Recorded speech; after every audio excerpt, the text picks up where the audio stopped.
हाय, मैं हूं Jasmine Patel. Welcome back to the second episode of easy explained.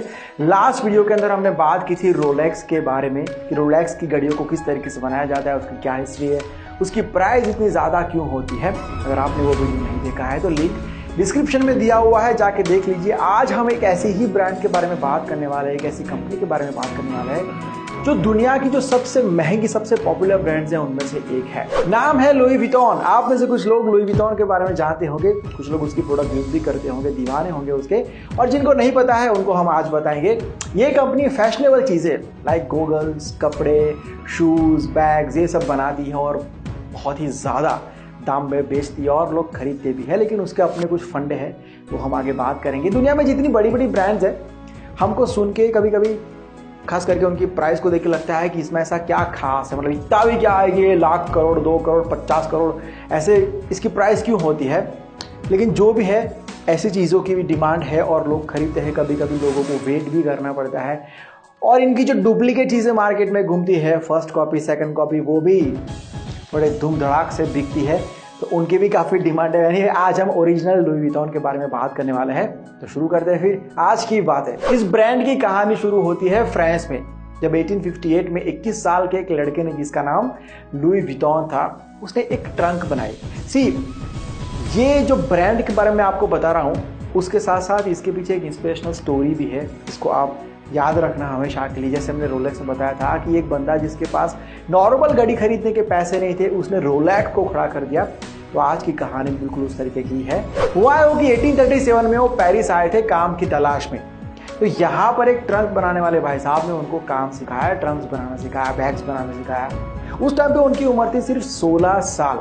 तो 16 साल के इस लड़के ने काम करते करते इस काम में महारत हासिल कर ली। वो मास्टर हो चुके थे बैग्स बनाने में, ट्रंक्स बनाने में। जो उन्होंने पहला ट्रंक बनाया था वो कुछ उस शेप का बनाया था कि वो कहीं पर भी एक के ऊपर एक रखा जा सके और कम से कम जगह रोके। यही उनका सबसे बड़ा पॉजिटिव पॉइंट था। बैग्स बनाना उनको किसी ने सिखा दिया था, लेकिन जब वो अपनी बैग्स, अपनी प्रोडक्ट मार्केट में रखने जा रहे थे, तो उन्होंने सोचा कि बैग्स तो हर कोई बनाता है, ये कोई नई चीज़ नहीं है जो मैं सिखाऊं या मैं आगे ये बिजनेस करूंगा। लेकिन ऐसा क्या है जो मेरी प्रोडक्ट को खास बनाएगा, मेरी प्रोडक्ट दूसरों लोगों की प्रोडक्ट से अलग हो जाएगी।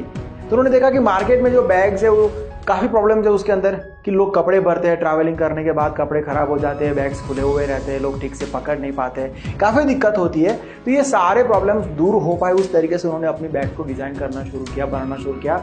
उसके बाद मार्केट में रखा और जैसे उन्होंने सोचा, बिल्कुल ऐसा ही हुआ कि ऐसी प्रोडक्ट लोगों के हाथ में आते ही लोग काफ़ी अट्रैक्ट हुए और इनका बिजनेस धीरे धीरे चल पड़ा। उनके बाद उनके बेटे ने भी इस बिजनेस को बहुत अच्छे से संभाला। उनका ये सिंबल है एल और बी का। आई होप आपने कहीं ना कहीं तो देखा ही होगा। लुई विटॉन के कुछ कुछ बैग्स की कीमत तो $55,000 यानी कि 40-41 लाख के आसपास होती है।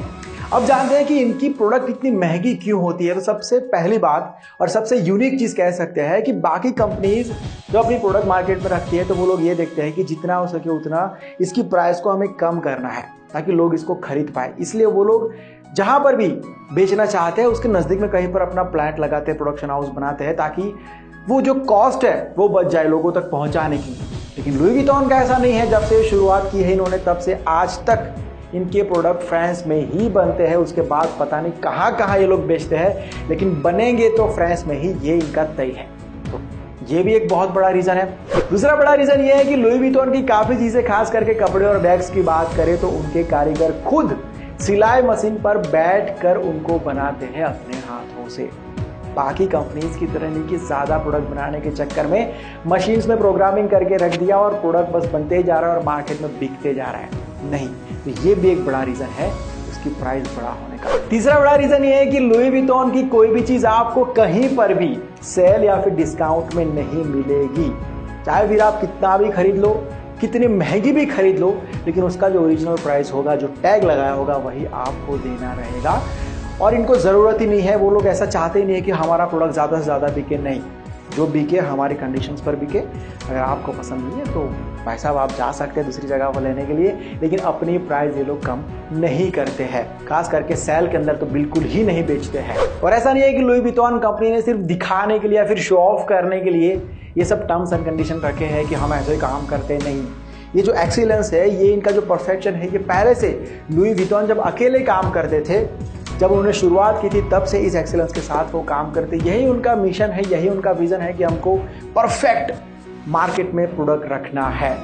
उनका काम देखकर फ्रांस के राजघराना के लोगों ने उनको काम दिया था और वो राजघराना के लोगों के लिए बैग्स और ट्रंक्स वगैरह बनाते थे। उस टाइम की बात है जब उन्होंने शुरुआत की थी। और एक बड़ा रीज़न ये है कि इस कंपनी के जो बैग्स होते हैं वो अच्छे तो होते ही है, आई मीन अट्रैक्टिव तो होते ही है, लेकिन ये वाटरप्रूफ और फायर प्रूफ भी होते हैं, तो इसकी वजह से भी इसकी प्राइस काफ़ी बढ़ जाती है। लुई विटॉन का सबसे ज़्यादा क्रेज अगर कहीं पर है तो चाइना के अंदर है। चाइनीज़ लोग लुई विटॉन के पीछे पागल है, उसकी प्रोडक्ट के पीछे पागल है, बहुत ही शौक है इनको इस कंपनी के कपड़े, बैग्स, गूगल्स वगैरह रखने का।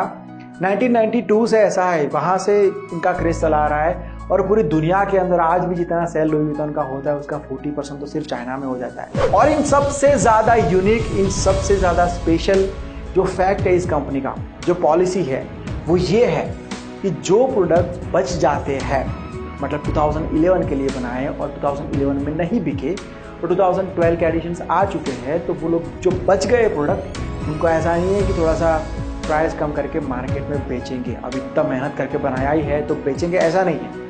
नहीं, वो लोग बचे हुए प्रोडक्ट को डिस्ट्रॉय कर देते हैं, जला देते हैं।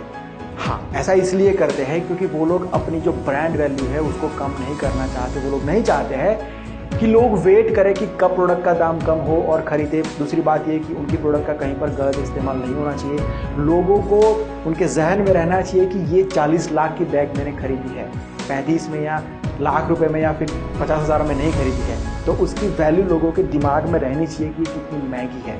तो इस ब्रांड वैल्यू को, वो इस रैपो को वो तोड़ना नहीं चाहते हैं। और एक बात मैं पहले क्लियर कर दूं यार, ये वीडियो जो मैंने पहले बनाया था तो बहुत सारे लोगों के कमेंट आए थे कि अगर ये फायर प्रूफ बैग्स है तो फिर इनको जलाते कैसे है, क्रोनोलॉजी समझो। काफ़ी लोगों ने स्मार्ट तरीके से कमेंट्स किए थे, तो मैं आपको क्लियर कर दूं भैया, मैं उस टाइम भी कमेंट किया था लेकिन इस वीडियो के अंदर मैं पहले क्लियर कर देता हूँ।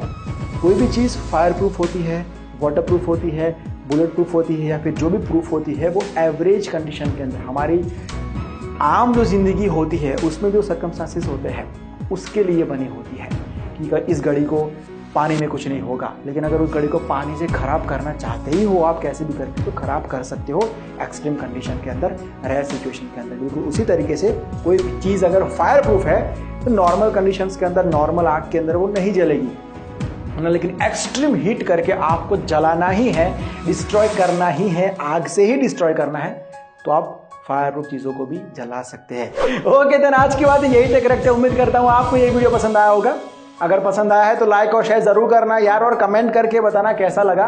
और आप टॉपिक भी सजेस्ट कर सकते हो या फिर मुझे इंस्टाग्राम के ऊपर मैसेज कर सकते हो। हम पूरी कोशिश करेंगे आप तक इंफॉर्मेशन आसान तरीके से लाने की, आपको समझाने की। बाकी चैनल को सब्सक्राइब कर लेना अगर नहीं किया है तो। अगर मुझे डायरेक्ट कुछ कहना चाहते हैं तो ये इंस्टाग्राम आईडी है। मिलता हूँ बहुत जल्द एक नई वीडियो के साथ, एक नए सब्जेक्ट के साथ। Bye, take care and see you soon.